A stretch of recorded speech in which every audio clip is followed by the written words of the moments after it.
21 yang dan terlalu banyak bicara. Saya belajar bahwa kita sebenarnya yang lebih kuat ketika kita tidak terlalu banyak bicara. Andy Warhol, di era Yunani abad klasik, hiduplah seorang filsuf yang bijaksana bernama Demokritus. Ia merupakan sosok yang pandai berbicara dan memiliki pengetahuan yang mendalam tentang berbagai halaman. Demokritus sering diundang untuk berbicara di berbagai acara dan pertemuan penting di kota-kota Yunani. Suatu hari, sebuah kota besar mengadakan pertemuan besar yang dihadiri oleh para pemimpin, ilmuwan, dan filsuf terkemuka. Semua orang menunggu dengan antusias untuk mendengarkan pidato dari Demokritus, yang terkenal karena pandai bicaranya dan kebijaksanaannya. Namun, saat giliran Demokritus untuk berbicara, ia diam. Ia hanya tersenyum dan menganggukkan kepala sebagai salam kepada para hadirin. Ini menjadi kejutan besar bagi semua orang, karena mereka menerapkan kata-kata bijak yang mengalir dari mulut sang filsuf. Seiring berjalannya waktu, para pemimpin dan hadirin lainnya menjadi semakin tidak sabar. Mereka menunggu Demokritus berkata-kata, tetapi tetap diam. Tidak ada kata yang keluar dari mulutnya. Ketika pertemuan selesai, banyak orang yang merasa kecewa. Mereka berbicara satu sama lain, mengomentari tentang sikap aneh Demokritus yang tidak bicara apa-apa. Bagaimana mungkin seorang filsuf bijaksana tidak memberikan pandangan dan gagasan kepada mereka? Namun, ada satu orang yang menyadari pesan di balik diamnya Demokritus. Itu adalah seorang pemuda muda yang bijaksana dan mencari pengetahuan. Ia pergi menghadap Demokritus dan bertanya dengan rasa ingin tahu, mengapa Anda memilih untuk tidak berbicara di hadapan semua orang tadi? Demokritus tersenyum dan menjawab dengan lembut, anak muda, terlalu banyak bicara tidak selalu membawa manfaat. Keheningan dapat memberikan waktu bagi kita untuk merenung, mendengarkan, dan memahami lebih dalam. Bukan berbicara yang membawa pengaruh, tetapi kata-kata yang bijak dan bernilai. Pemuda itu kemudian bertanya, tetapi bukankah Anda memiliki banyak pengetahuan dan pemikiran yang dapat dibagikan kepada orang lain? Benar, jawab Demokritus, tetapi bukan dengan banyak bicara, melainkan dengan kata-kata yang dipilih dengan bijaksana dan disampaikan pada saat yang tepat. Kata-kata bijak memiliki daya tarik yang kuat dan dapat memengaruhi orang lain dengan lebih dalam. Pemuda itu merenung di sejenak, lalu bertanya lagi, bagaimana cara kita menjadi sosok berpengaruh tanpa terlalu banyak bicara? Demokritus tersenyum dan memberikan nasihat berharga, jadilah pendengar yang baik. Dengarkanlah orang lain dengan sungguh-sungguh dan pahami perspektif mereka. Berbicaralah ketika diperlukan, tetapi hindari berbicara hanya untuk memuaskan ego. Jika kata-kata bijak tidak diucapkan, tindakan bijak akan berbicara lebih keras. Pemuda itu merasa tercerahkan oleh kata-kata Demokritus. Lamanya dari bahwa kebijaksanaan bukanlah tentang seberapa banyak kata yang diucapkan, melainkan tentang pemahaman yang mendalam dan tindakan yang bijak. Sejak saat itu, pemuda itu mempraktikkan nasihat dari Demokritus. Ia menjadi pendengar yang baik dan berbicara hanya ketika diperlukan. Dengan sikap bijaksana dan kehadiran yang tenang, ia mulai memengaruhi orang-orang di sekitarnya dengan lebih positif dan mendalam. Kisah Demokritus mengajarkan kita pentingnya tidak terlalu banyak bicara. Dalam era informasi saat ini, seringkali kita tergoda untuk berbicara tanpa henti dan mengeluarkan pendapat kita di setiap kesempatan. Namun, kebijaksanaan sejati datang dari kesadaran bahwa kadang-kadang diam adalah cara terbaik untuk mendengarkan, merenung, dan memberikan pengaruh yang lebih mendalam dalam kehidupan orang lain. Dengan menjadi pendengar yang baik dan menyampaikan kata-kata bijak dengan tepat, kita dapat menjadi sosok berpengaruh tanpa perlu berlebihan bicara. Kisah Demokritus, filsuf bijaksana dari Yunani abad klasik, mengajarkan kita sebuah pelajaran berharga tentang kebijaksanaan dalam berbicara. Terlalu banyak bicara tidak selalu membawa manfaat, dan kadang-kadang, keheningan dapat menjadi cara yang lebih efektif untuk memengaruhi orang lain. Dalam dunia yang penuh dengan kebisingan informasi saat ini, strategi ini tetap relevan dan dapat membawa dampak yang mendalam dalam interaksi dan komunikasi kita dengan orang lain. Berikut adalah panduan bijak untuk tidak terlalu banyak bicara sebagai strategi memengaruhi orang lain. Saya adalah pendengar yang aktif. Salah satu kunci penting dalam memengaruhi orang lain adalah mendengarkan dengan aktif dan sungguh-sungguh. Mari kita berikan perhatian penuh ketika kita berbicara dengan orang lain. Dengarkan apa yang mereka katakan, pahami perspektif mereka, dan buatlah kontak mata sebagai tanda penghargaan terhadap pembicaraan mereka. Dengan menjadi pendengar yang baik, kita akan mendapatkan wawasan lebih mendalam tentang pemikiran dan perasaan orang lain, sehingga kita dapat merespons dengan bijaksana ketika saatnya tiba. 2. Pilih kata-kata dengan bijak ketika kita berbicara. Mari kita pilih kata-kata dengan bijaksana. Janganlah kita terlibat dalam aliran kata yang berkepanjangan hanya untuk menjisi keheningan atau mendominasi percakapan.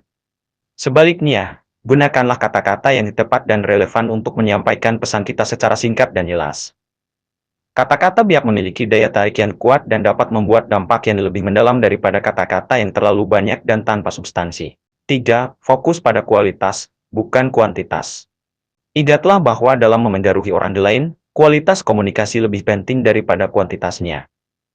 Kita tidak perlu berbicara terus-menerus untuk mencoba memengaruhi orang lain, tetapi kita harus fokus pada kualitas dari apa yang kita sampaikan. Sampaikan ide kita dengan jelas, logis, dan penuh rasa hormat. Orang lain akan lebih cenderung mendengarkan dan mempertimbangkan pandangan kita ketika kita berbicara dengan bijak dan efektif. 4. Hargai kebersamaan ketika kita berada dalam kelompok atau pertemuan, mari kita hargai kebersamaan dengan memberikan ruang kepada orang lain untuk berbicara. Hindarilah keinginan untuk mendominasi percakapan atau mengambil alih perhatian. Sebaliknya, hargailah kontribusi setiap individu dan berikan kesempatan bagi orang lain untuk berpartisipasi. Ketika kita memberikan ruang untuk orang lain, kita memperkuat hubungan dan menciptakan lingkungan yang mendukung di interaksi yang saling menghargai. 5. Pahami kapan harus diam, tidak selalu perlu memberikan pendapat atau mengomentari setiap halaman yang kita dengar. Mari kita pahami kapan kita harus diam dan mendengarkan tanpa memberikan tanggapan. Ketika kita memberikan kesempatan bagi orang lain untuk berbicara dan merasa didengar, mereka akan merasa dihargai dan berempati terhadap kita. 6. Gunakan bahasa tubuh yang mendukung. Selain kata-kata, bahasa tubuh juga memiliki peran penting dalam komunikasi. Mari kita pastikan bahasa tubuh kita mendukung pesan yang diingin kita sampaikan. Jaga postur tubuh yang menunjukkan rasa percaya diri dan keterbukaan. Hindarilah sikap yang terlalu defensif atau dominan. Bahasa tubuh yang tepat dapat membangun rasa saling percaya dan mendukung proses memengaruhi orang lain dengan bijaksana. 7. Jaga kesantunan dan etika dalam komunikasi. Mari kita jaga kesantunan dan etika dalam berbicara. Hindari menggunakan bahasa yang menyinggung atau merendahkan orang lain. Gunakanlah nada suara yang ramah dan hormati pendapat orang lain, meskipun kita tidak setuju dengan mereka. Etika yang baik dalam berbicara akan meningkatkan kepercayaan orang lain terhadap kita dan memperkuat pengaruh kita. 8. Fokus pada tindakan bijak. Akhirnya, ingatlah bahwa kata-kata adalah bagian penting dari komunikasi, tetapi tindakan bijak jauh lebih berarti. Mari kita tunjukkan dengan tindakan bahwa kita benar-benar menerapkan nilai-nilai dan prinsip-prinsip yang kita sampaikan.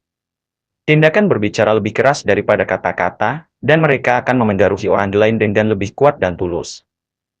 Dalam dunia yang dipenuhi dengan suara dan informasi, menjadi bijak dalam berbicara adalah seni yang berharga. Kita tidak perlu terlalu banyak bicara untuk mencuri perhatian, tetapi berbicaralah dengan bijaksana dan memberikan kesempatan bagi orang lain untuk berbicara. Dengan menghargai dan mendengarkan orang lain, serta mengungkapkan pemikiran dengan kata-kata yang tepat, kita dapat menciptakan pengaruh positif dan mendalam dalam hubungan dengan sesama manusia. 22. Jangan memusingkan banyak halaman. Jangan memusingkan banyak halaman. Biarkan alam semesta mengambil alih dan lihatlah keajaibannya terjadi. Anonim, pada masa lalu, hiduplah seorang tokoh terkenal bernama Lady Sophia. Ia merupakan seorang wanita yang bijaksana dan rendah hati, yang memiliki kemampuan unik untuk menjadi sosok yang tidak memusingkan banyak halaman. Kisahnya tentang jadi sosok yang tidak memusingkan banyak halaman telah menginspirasi banyak orang di dalam perjalanan hidup mereka. Lady Sophia berasal dari keluarga bangsawan yang terhormat, namun ia tidak tertarik pada kekayaan atau ketenaran. Sejak usia muda, ia menunjukkan ketertarikan pada seni dan sastra, dan lebih suka menyendiri daripada berpartisipasi dalam kegiatan kerajaan yang gemerlap.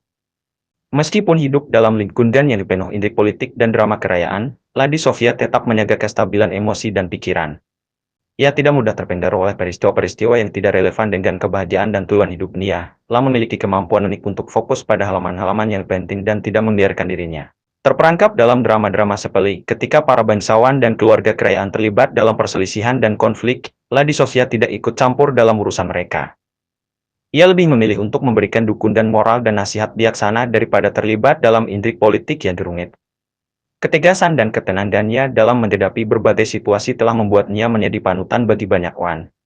Banyak yang didatangi mencari nasihatnya dan mengandalkan kebijaksanaannya untuk menyelesaikan masalah mereka. Suatu saat, kerajaan mengalami krisis besar dan para bangsawan sibuk dengan pertikaian di antara mereka. Lady Sophia tetap tenang dan tidak terguncang. La fokus pada cara-cara untuk membantu rakyat yang menderita akibat krisis tersebut. Ia mendirikan program bantuan untuk kaum miskin dan memberikan bantuan medis bagi yang membutuhkan. Keputusan Lady Sophia untuk tetap fokus pada kebaikan dan kepedulian terhadap rakyatnya menginspirasi banyak orang lain, termasuk para bangsawan dan keluarga kerajaan. Mereka melihat kebijaksanaan dan ketenangannya sebagai contoh yang patut diikuti. Dalam berbagai pertemuan dan acara resmi, Lady Sophia selalu tampak tenang dan tidak terburu-buru. Ia selalu memberikan waktu dan perhatian yang cukup pada setiap orang yang berbicara padanya. Sikap rendah hatinya menunjukkan bahwa ia tidak memandang rendah siapapun dan menghargai kontribusi setiap individu. Kisah inspiratif Lady Sophia mengajarkan kita bahwa menjadi sosok yang tidak memusingkan banyak halaman bukan berarti acuh tak acuh atau tidak peduli. Tetapi, itu berarti memiliki kemampuan untuk tetap fokus pada halaman-halaman yang benar-benar penting dan tidak terlibat dalam drama dan intrik yang tidak berguna. Ketenangan dan kebijaksanaan dalam menghadapi situasi dapat memengaruhi orang lain untuk mengikuti jalan kebaikan dan menciptakan kedamaian dalam masyarakat. Kisah inspiratif Lady Sophia mengajarkan kita tentang pentingnya menjadi sosok yang tidak gampang memusingkan banyak halaman dalam kehidupan. Ketenangan dan kebijaksanaannya menjadi teladan bagi kita untuk tetap fokus pada halaman-halaman yang benar-benar penting dan menghindari terperangkap dalam drama dan intrik yang tidak berguna. Bagaimana kita dapat mengadopsi sifat yang sama? Berikut adalah beberapa panduan untuk menjadi sosok yang tidak gampang memusingkan banyak halaman.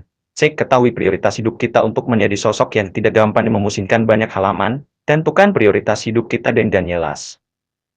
Ketahui apa yang benar-benar penting bagi kita dan apa yang ingin kita capai dalam hidup.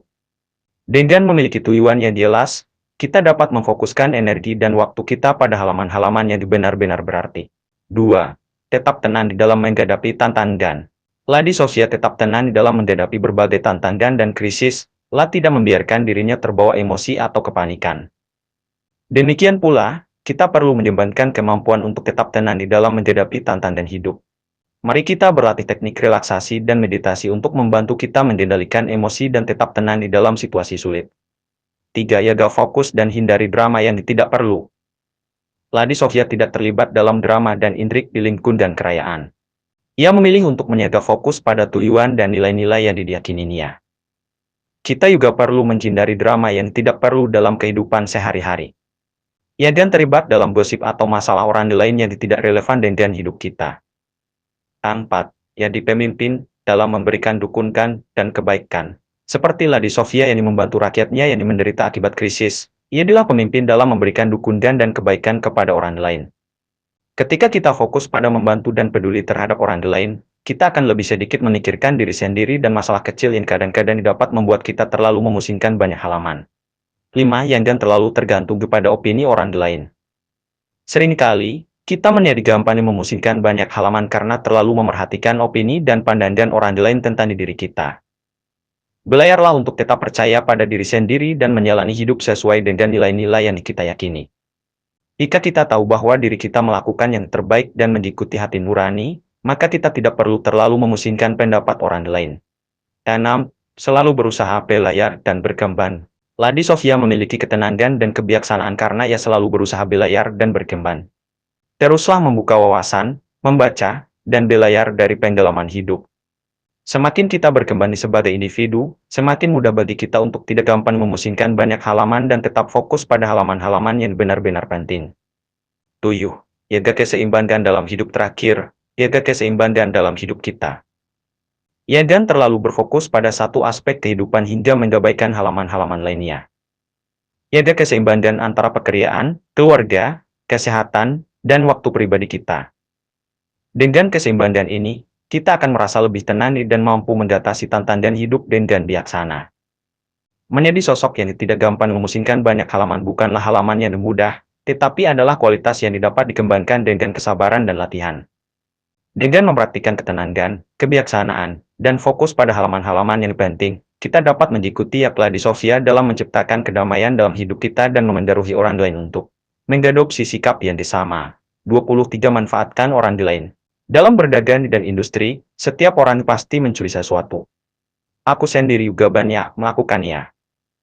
Tetapi, aku tahu bagaimana cara mencuri yang aman.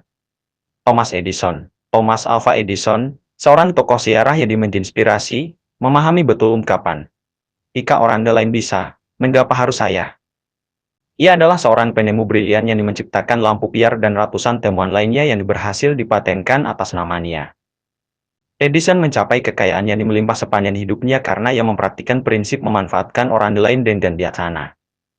Ia mampu mengenali bakat-bakat terbaik dan memanfaatkannya untuk keuntungannya. Namun, ada perbedaan mencolok antara Edison dan seorang ilmuwan besar lainnya, Nikola Tesla, yang hidup sezaman dengan Edison.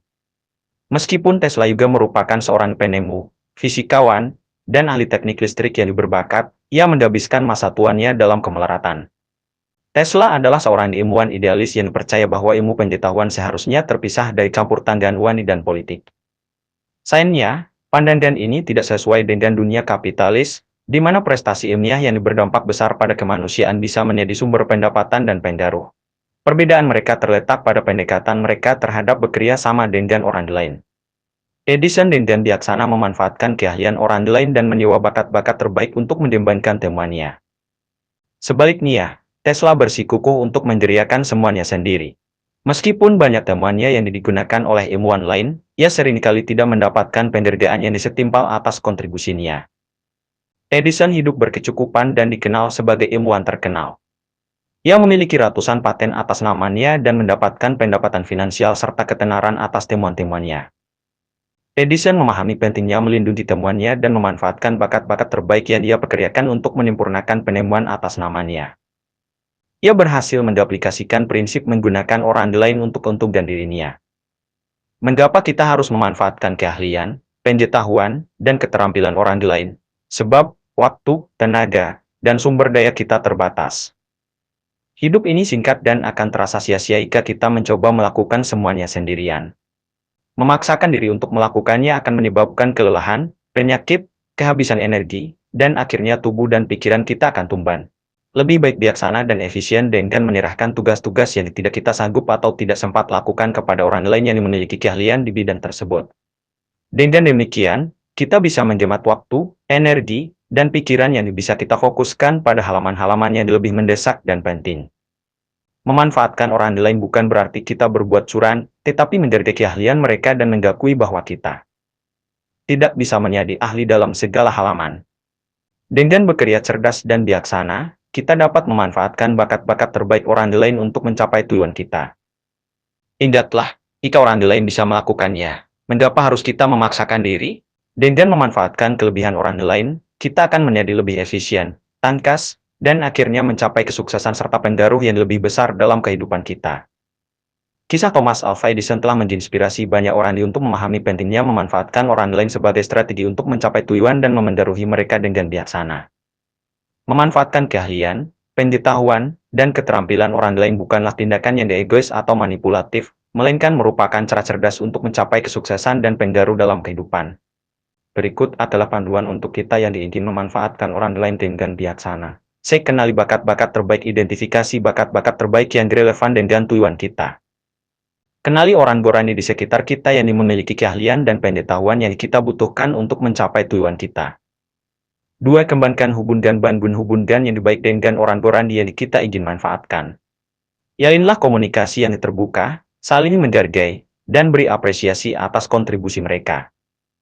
3. Yalin tim yang disolidi. Bekerjalah untuk membentuk tim yang disolidi dengan bakat-bakat yang saling melengkapi. Pastikan setiap anggota tim memiliki peran yang sesuai dengan keahlian dan minatnya. 4. Terbuka terhadap ide baru. Dengarkan dan terbuka terhadap ide baru yang diajukan oleh anggota tim. Jangan takut untuk menerima masukan dan saran dari orang lain, karena ini bisa memperkaya ide kita. 5. Berikan penghargaan dan kompensasi. Jangan lupa untuk memberikan penghargaan dan kompensasi yang layak kepada orang berani yang berkontribusi dalam mencapai tujuan kita. Ini akan memotivasi mereka untuk terus berkontribusi dengan baik. 6. Berikan dukungan dan kesempatan untuk berkembang. 6. Berikan dukungan dan kesempatan untuk berkembang.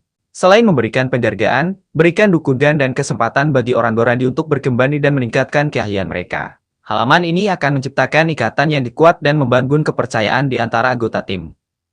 7. Lindungi hasil karya kita seperti yang dilakukan oleh Edison. Pelajari cara melindungi temuan-temuan atau hasil karya kita agar tidak disalahgunakan oleh pihak lain. 8. Bekerja dengan cerdas, bukan keras. Ingatlah bahwa prinsip work smart, Not work hard berlaku dalam memanfaatkan orang lain. Cari cara cerdas untuk mengoptimalkan bakat-bakat yang ada tanpa membebani diri kita sendiri dan terlalu banyak pekerjaan. 9. Jangan sia-siakan waktu dan sumber daya. Mengenali keterbatasan diri adalah halaman yang bijaksana. Jika ada tugas atau proyek yang didapat lebih baik dilakukan oleh orang lain dan keahlian yang disesuai, serahkanlah kepada mereka. 10. Menghargai kontribusi orang lain penting untuk menghargai dan memberikan pengakuan atas kontribusi orang lain. Ingatlah bahwa kesuksesan kita adalah hasil dari kerjasama dan usaha bersama. Dengan mengikuti panduan ini, kita dapat memanfaatkan keahlian dan pengetahuan orang lain dan bijaksana untuk mencapai tujuan kita. Selain itu, menghargai kontribusi mereka dan membentuk tim yang solid akan memungkinkan kita untuk memengaruhi orang lain dengan cara yang positif dan membangun hubungan yang baik dalam mencapai kesuksesan bersama. Ingatlah bahwa dalam dunia yang saling terkoneksi ini, bekerja sama dengan orang lain adalah kunci untuk mencapai pengaruh yang berarti dan kesuksesan yang berkelanjutan. 24. Buka pikiranmu. Mereka yang tidak bisa mengubah pikirannya tidak akan bisa mengubah apapun. George Bernard Shaw, di Yunani kuno, terdapat seorang filsuf terkenal bernama Socrates yang menjadi contoh nyata tentang pentingnya memiliki pikiran yang terbuka sebagai cara untuk menjadi sosok berpengaruh. Socrates lahir sekitar tahun 470 di Athena, dan dia dikenal karena metode filosofinya yang unik dan pengaruhnya yang besar terhadap pemikiran dan budaya Yunani. Socrates adalah seorang guru filosofi yang tidak pernah menulis karyanya sendiri, namun warisannya dikenal melalui murid-muridnya, terutama Plato. Ia memiliki gaya pendekatan unik dalam mendiskusikan berbagai topik filosofis dan orang Gorani di sekitarnya. Socrates sangat terkenal karena metode dialektikanya, di mana ia menggunakan pertanyaan dan jawaban untuk membimbing orang lain memahami ide-ide dan keyakinan mereka sendiri. Dengan pikiran yang terbuka, Socrates tidak menganggap dirinya sebagai pemilik kebenaran mutlak. Sebaliknya, ia selalu bertanya dan mendengarkan dengan penuh perhatian. Socrates percaya bahwa dengan mempertanyakan keyakinan dan pengetahuan kita sendiri, kita dapat mencapai pemahaman yang lebih dalam dan mendekati kebenaran. Salah satu contoh kisah tentang Socrates yang menunjukkan pentingnya memiliki pikiran yang terbuka adalah ketika dia bertemu dengan seorang politikus yang sombong yang mengaku tahu segalanya. Socrates pun mulai bertanya kepadanya tentang berbagai topik, dan dengan bijaksana, Socrates mempertanyakan logika dan dasar pemikiran politikus tersebut. Hasilnya, politikus itu akhirnya menyadari bahwa dia sebenarnya tahu sangat sedikit, dan ketidaktahuannya membuatnya merasa rendah diri. Socrates tidak pernah takut untuk menantang pandangan tradisional atau otoritas. Dia selalu mencari kebenaran dan pengetahuan yang lebih tinggi melalui diskusi dan refleksi. Pendekatan ini membuatnya dihormati dan diikuti oleh banyak orang, termasuk pemuda-pemuda muda yang kelak menjadi murid-muridnya. Namun, pendekatan terbuka Socrates juga mengundang kebencian dari banyak kalangan, terutama dari orang Gorani yang merasa terancam oleh pertanyaan-pertanyaannya yang tajam dan analisis kritis. Akhirnya, Socrates dihadapkan pada tuduhan palsu dan dijatuhi hukuman mati dan minum racun beracun.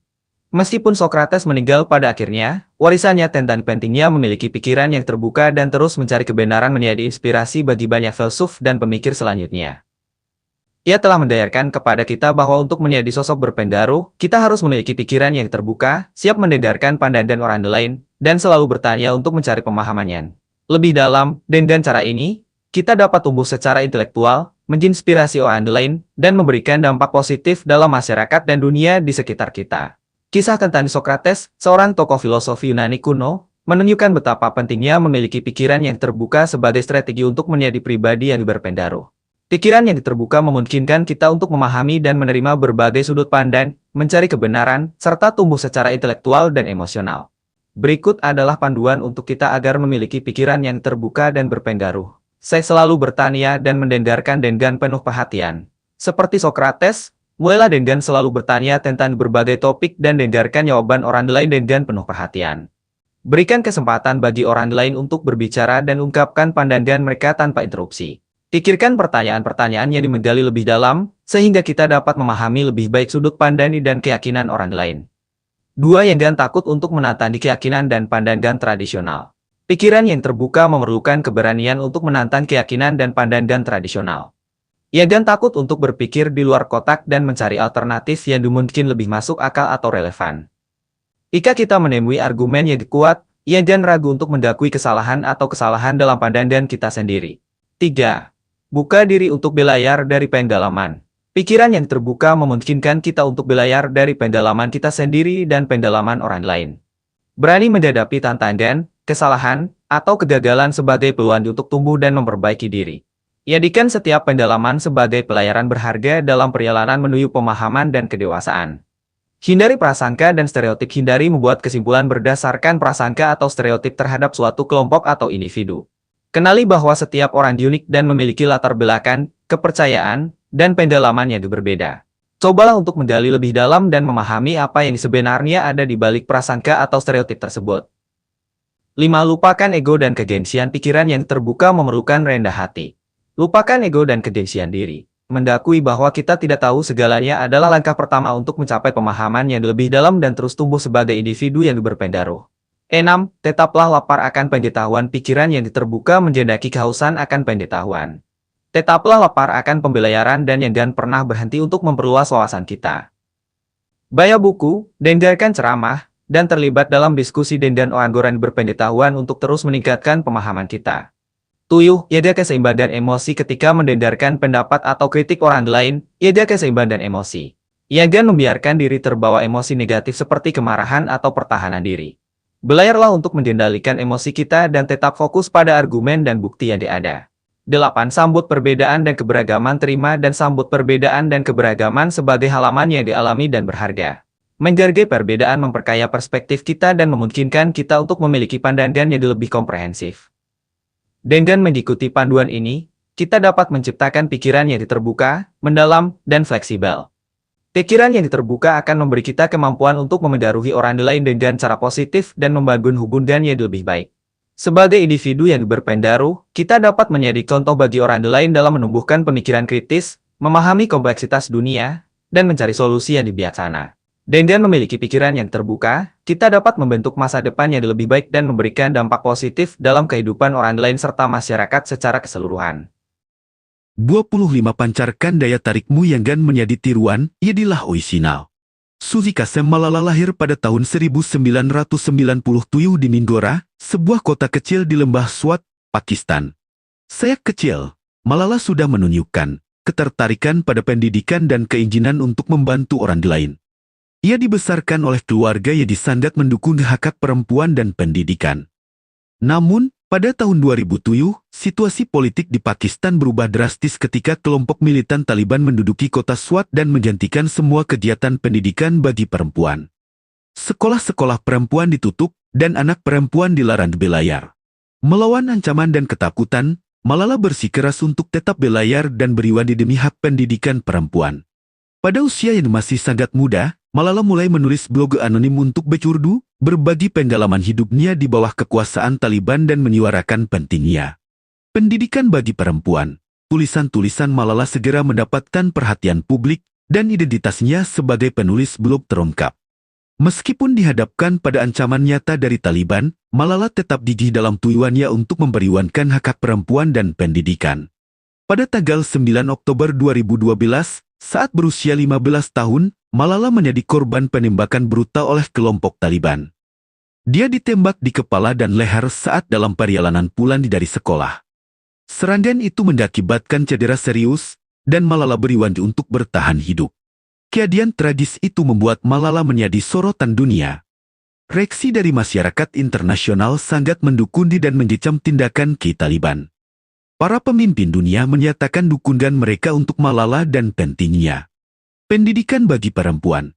Setelah pulih dari cederanya, Malala tidak mengalihkan perhatiannya dari tujuannya. Malahan, dia semakin bersemangat untuk melanjutkan perjuangan bagi hak perempuan dan pendidikan. Malala membentuk Yayasan Malala Fund bersama ayahnya untuk memberiwankan pendidikan bagi perempuan di seluruh dunia.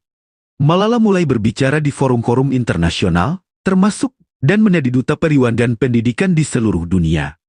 Dia mengunjungi berbagai negara untuk membagikan pendalaman hidupnya dan menyuarakan hak perempuan dan anak-anak untuk mendapatkan pendidikan yang layak.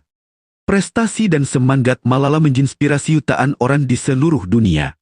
Pada tahun 2014, dia menjadi orang termuda yang pernah meraih penghargaan Nobel Perdamaian atas perjuangannya dalam memperjuangkan hak pendidikan perempuan. Kisah Malala Yousafzai mengajarkan kita pentingnya berdiri teguh pada nilai-nilai kita, meskipun dihadapkan pada tantangan dan bahaya. Dia telah membuktikan bahwa dengan kualitas dan keunikan kita, kita dapat menjadi pusat sorotan yang menginspirasi perubahan positif bagi dunia. Malala memperlihatkan kepada kita semua bahwa usia bukanlah batasan untuk beriwan di demi halaman yang benar dan berarti. Dalam era kekinian yang penuh persaingan, banyak dari kita merasa tergoda untuk mencari perhatian dengan cara-cara yang tidak etis atau bahkan merugikan diri sendiri. Namun, jadilah cerdik dalam pendekatan untuk menjadi pusat perhatian. Alihkan fokus kita dari metode kontroversial menuju upaya yang memamerkan kualitas dan keunikan pribadi. Bukan rahasia lagi bahwa manusia cenderung tertarik pada halaman-halaman yang berbeda dan unik. Kita cenderung menjinjinkan sesuatu yang disegar, berbeda dari yang lain, dan inspiratif. Inilah peluang bagi kita untuk menonjolkan aspek diri yang menarik perhatian. Saya ungkapkan bakat dan keterampilan apa yang kita kuasai dengan baik. Apakah kita memiliki bakat khusus atau keterampilan yang luar biasa? Manfaatkan keahlian ini untuk menciptakan konten menarik dan berbagi dengan dunia. Misalnya, jika kita mahir dalam seni, desain grafis, atau musik, bagikan karya-karya kita di platform daring dan biarkan orang lain mengagumi bakat kita. 2. Ceritakan pengalaman pribadi yang inspiratif. Setiap orang memiliki cerita hidup yang unik. Bagikan pengalaman kita yang penuh inspirasi dan penggayaan. Dalam mengatasi tantangan atau mencapai sukses, kita bisa menginspirasi orang lain untuk beriwan dan tidak menyerah. 3. Jadilah aktivis sosial atau lingkungan. Manfaatkan perhatian untuk menyebarkan kesadaran tentang masalah sosial atau lingkungan yang kita pedulikan. Ikut serta dalam kampanye sukarela, dukung gerakan sosial, atau bangun proyek yang bermanfaat bagi masyarakat. 4. Berbagi ilmu dan pengetahuan jika kita ahli dalam suatu bidang atau memiliki pengetahuan yang berharga. Luangkan waktu untuk berbagi melalui tulisan, video, atau seminar. Kehendak untuk belajar dan menggayar akan menarik banyak orang. 5. Bentuk hubungan dan jaringan. Terlibatlah dalam berbagai kegiatan sosial atau profesional untuk memperluas jaringan kita. Kenalilah orang-orang dengan minat yang serupa dan bangun koneksi yang berarti. 6. Jadilah pendukung atau motivator, selalu siap membantu dan memberikan semangat kepada orang lain. Jadilah pendukung yang baik dan motivator bagi teman, keluarga, atau rekan kerja. Sifat empati dan kasih sayang selalu menarik perhatian positif. 7. Tingkatkan penampilan dan kualitas diri. Perhatikan penampilan dan sikap yang positif. Merawat diri dengan baik dan berbicara dengan penuh keyakinan. Ketika kita merasa percaya diri, orang lain akan tertarik pada energi positif yang kita pancarkan. Ingatlah, menjadi pusat perhatian dengan kualitas dan keunikan diri yang lebih bermakna dan berkelanjutan daripada mencari perhatian melalui trik yang kontroversial. Jangan tergoda dengan jalan pintas yang bisa merugikan diri kita sendiri atau mencoreng reputasi. Alihkan fokus kita untuk menjadi individu yang berpengaruh melalui kualitas, kepribadian, dan keunikan yang kita miliki. Dengan cara tersebut, kita tidak hanya akan menjadi pusat sorotan, tetapi juga dapat memengaruhi dan menginspirasi banyak orang di sekitar kita. Jadilah sorotan yang baik dan berpengaruh bagi kebaikan dan kemajuan bersama. 26. Temukan teman sejatimu. Temukanlah teman sejati yang bersedia berdiri di sisimu ketika kehidupan menghadirkan badai, bukan hanya ketika mentari bersinar terang. Walter Winchell. Pada abad ke-15 di sebuah kerajaan yang subur, hiduplah seorang pangeran muda bernama Richard. Ia merupakan pewaris tahta yang cerdas dan bijaksana, namun seringkali merasa kesepian karena tekanan dan tanggung jawab yang dihadapinya sebagai calon raya. Suatu hari, ketika Richard tengah berjalan-jalan di taman istana, ia bertemu dengan seorang pemuda bernama Edward. Edward adalah seorang penjaga istana yang penuh semangat dan ceria. Keduanya segera terlibat dalam percakapan yang menyenangkan, dan Richard merasa sangat terhibur dengan kehadiran Edward. Mereka mulai sering bertemu dan berbagi cerita, dan perlahan Edward menjadi sahabat dekat Richard. Pangeran Richard merasa sangat beruntung telah menemukan seorang sahabat yang didapat dan percayai sepenuhnya. Edward selalu ada untuknya, memberikan dukungan dan nasihat yang bijaksana. Mereka berdua menjadi tak terpisahkan dan berbagi banyak halaman bersama. Namun, saat Richard mendekati usia untuk naik tahta, situasi berubah. Edward menjadi terlalu ambisius dan ingin mendapatkan kekuasaan sendiri. Ketika ia mengetahui tentang rencana Richard untuk menjadikannya penasihat utama setelah dia menjadi raya, Edward merasa bahwa itu tidaklah cukup baginya. Dia ingin memiliki kekuasaan lebih besar dan mengejar ambisinya untuk menjadi seorang penguasa. Tanpa sepengetahuan Richard, Edward bersekongkol dengan para bangsawan yang iri terhadap Richard dan mengatur konspirasi untuk menggulingkan dia dari tahta. Pada suatu malam, ketika Richard sedang tidur lelap, dia terbangun dengan kaget karena dikelilingi oleh para penjaga istana yang setia pada Edward. Mereka menyerang Richard dan mencoba menguasai tahta. Richard beriwani dengan segenap kekuatannya, tetapi sayangnya, dia kalah jumlah dan akhirnya tertangkap. Dia menyaksikan sendiri Edward yang dia anggap sebagai sahabat terbaiknya, mengkhianati dan mencoba membunuhnya. Namun, nasib baik berpihak pada Richard. Beberapa penggawalnya yang setia berhasil mengetahui rencana Ki Edward dan berusaha menyelamatkan Richard. Mereka datang tepat waktu dan berhasil menyelamatkan pangeran muda itu. Dari pengalaman tragis ini, Richard belayar sebuah pelajaran berharga tentang memilih sahabat sejati. Kehati-hatian dan ketulusan adalah halaman penting dalam memilih teman. Richard menyadari bahwa tidak semua orang yang menyertainya di saat bahagia adalah sahabat sejati. Beberapa mungkin datang hanya karena kesempatan untuk mencapai ambisinya atau mencari keuntungan pribadi. Sejak saat itu, Richard menjadi lebih berhati-hati dalam memilih sahabatnya. Ia belayar untuk lebih mengenal seseorang sebelum memberikan kepercayaan sepenuhnya. Richard menyadari bahwa teman sejati adalah mereka yang akan tetap bersamanya dalam suka dan duka, dan tidak akan pernah mengkhianatinya untuk mencapai ambisi pribadi mereka sendiri. Kisah ini mengajarkan kita tentang pentingnya menjadi orang yang berani dalam memilih teman. Terkadang, ketulusan hati dan kehati-hatian adalah kualitas yang penting untuk mencari sahabat sejati. Kita harus berani melihat melampaui penampilan dan mencari teman yang dimilikinya tulus untuk mendukung kita dalam perjalanan hidup. Dengan menjadi orang yang berani dalam memilih sahabat, kita akan memiliki lingkaran teman yang setia dan mendukung, yang dapat memengaruhi hidup kita dengan positif dan membantu kita mencapai potensi penuh dalam kehidupan. Kisah Pangeran Richard dan Edward mengajarkan kita tentang pentingnya memiliki teman sejati dalam kehidupan. Teman sejati adalah sosok yang hadir dalam suka dan duka, yang memberikan dukungan tulus tanpa pamrih, dan siap berada di sisimu dalam setiap perjalanan hidup. Bagaimana kita bisa menenangkan teman sejati seperti Pangeran Richard menenangkan Edward? Berikut adalah beberapa langkah untuk memudahkan kita menenangkan teman sejati. Jadilah diri sendiri. Pertemanan yang tulus dan sejati tumbuh dari kejujuran dan keautentikan. Mari kita menjadi diri sendiri saat berinteraksi dengan orang lain. Jangan berpura-pura menjadi seseorang yang lain hanya untuk mendapatkan persahabatan. Jika teman sejati hadir dalam hidup kita, mereka akan menerima kita apa adanya dan menghargai kita untuk siapa dirimu sebenarnya. 2. Perhatikan kesetiaan dan kepercayaan. Pangeran Richard belayar dari pengalaman tragisnya bahwa kesetiaan dan kepercayaan adalah halaman yang penting dalam teman sejati. Observasilah perilaku calon teman kita sebelum memberikan kepercayaan sepenuhnya. Perhatikan bagaimana mereka bersikap terhadap orang lain, apakah mereka selalu berusaha untuk membantu dan mendukung, atau justru cenderung mengkhianati.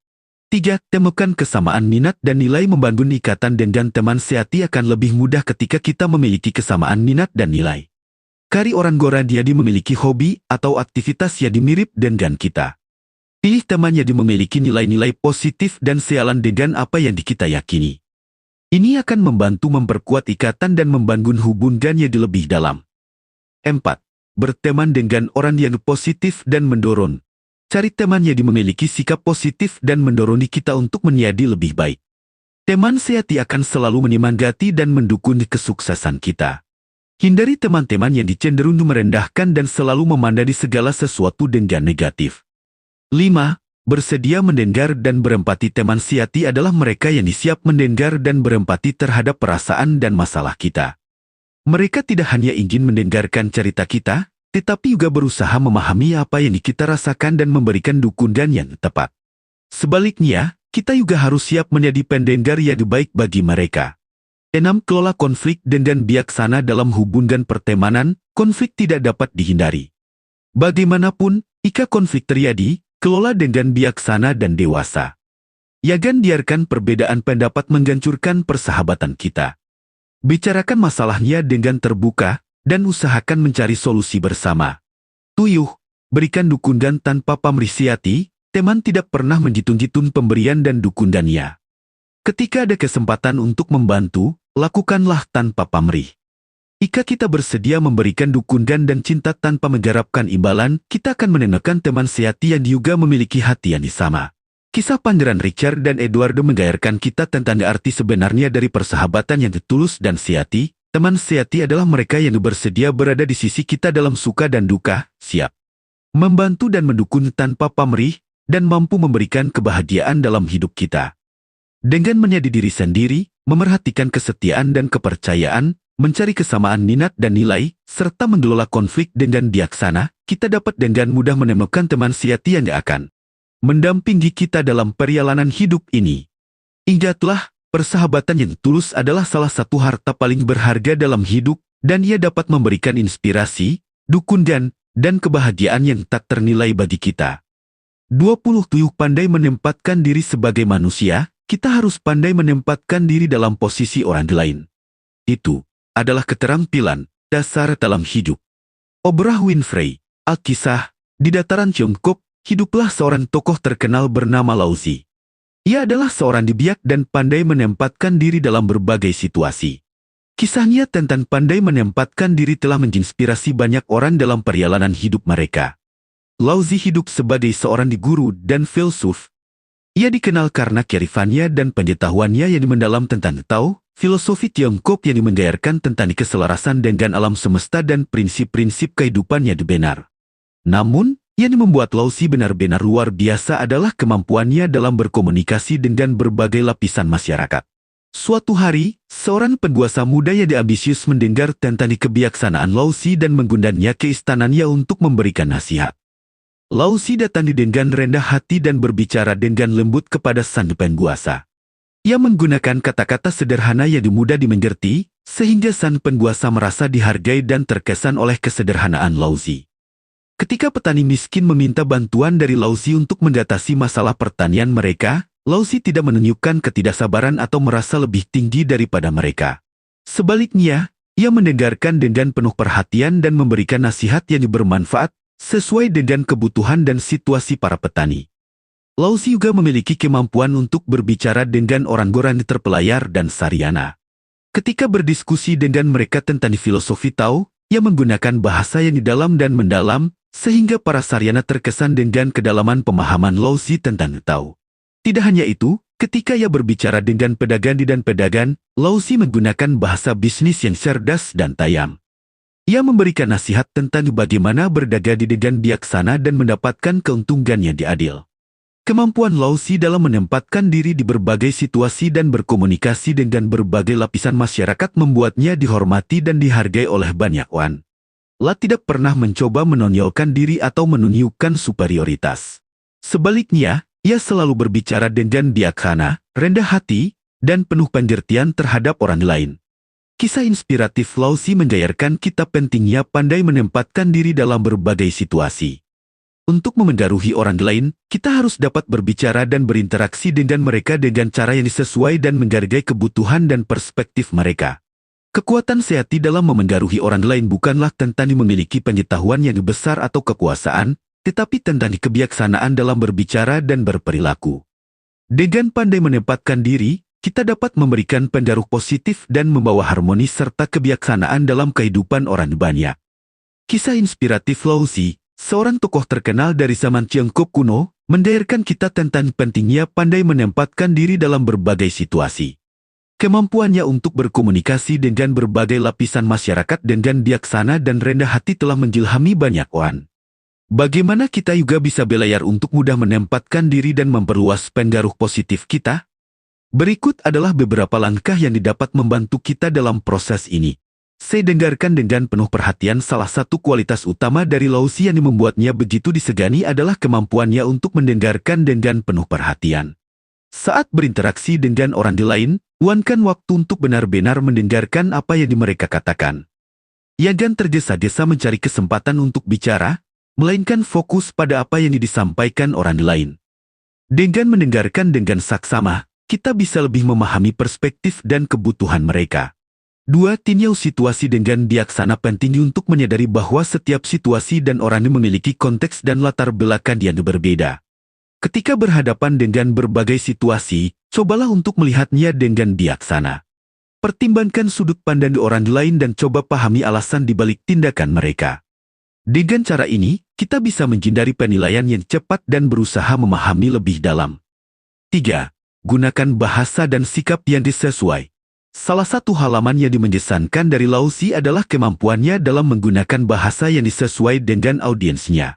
Saat berbicara dengan penguasa, ia menggunakan bahasa sopan dan menghormati kedudukan mereka. Namun, ketika berinteraksi dengan orang miskin, ia tetap rendah hati dan tidak menunjukkan superioritas. Belajarlah dari contoh ini dan gunakan bahasa dan sikap yang sesuai dengan situasi dan orang yang ada di sekitar kita. 4. Latih empati dan simpati. Empati adalah kunci untuk mudah menempatkan diri dalam posisi orang lain. Cobalah untuk melihat dunia dari perspektif orang lain dan merasakan apa yang mereka rasakan. Dengan berlatih empati, kita bisa lebih memahami perasaan dan kebutuhan orang lain, dan dengan demikian, kita bisa merespons dengan bijaksana dan mendukung mereka dengan cara yang tepat. 5. Tetap rendah hati dan terbuka untuk belajar. Meskipun Lao Tzu adalah seorang filsuf yang bijaksana, tetap rendah hati dan terbuka untuk belajar dari orang lain. Sikap rendah hati ini memungkinkannya untuk menerima berbagai pandangan dan pemikiran baru, yang pernah merasa bahwa kita sudah tahu segalanya. Selalu ada sesuatu yang bisa kita pelajari dari orang lain, dan sikap terbuka untuk belajar akan membantu kita tumbuh sebagai individu yang lebih bijaksana.